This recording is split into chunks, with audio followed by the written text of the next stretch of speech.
Yan, mayroon nga pala akong longganisa dito mga idol. 6 na piraso yan mga idol. So ayan na. Lulutuin ko pala yan mga idol kasi uulamin ko mamaya. Yan, nagpakulo na rin ako ng tubig kasi dyan ko siya lulutuin. Naantay ko lang yan na kumulo mga lods. Tapos pinutol ko na pala yan mga idol yung dulo ng balot ng longganisa. Pero mamaya ko pa yan kukunin yan. Sinalang ko na pala yan tapos tinakpan mga idol. Tapos maya maya binuksan ko na.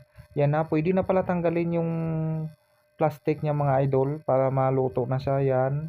Kunti na lang yung tubig. Bali magmamantika lang pala yan mga loads. Yan na yung takip niya yung plastic mga loads. Yan. Shout out pala dyan sa lahat ng followers. Especially sa Ganjus Team, BGC Troops, especially kay OIC, Shera, and Python. Yan, malapit na yung mga luto mga idol kasi nagmantika-mantika na yan siya. Yan, tara mga idol, samahan nyo ako. Hanggang dito na lang. Thank you for watching. Bye-bye.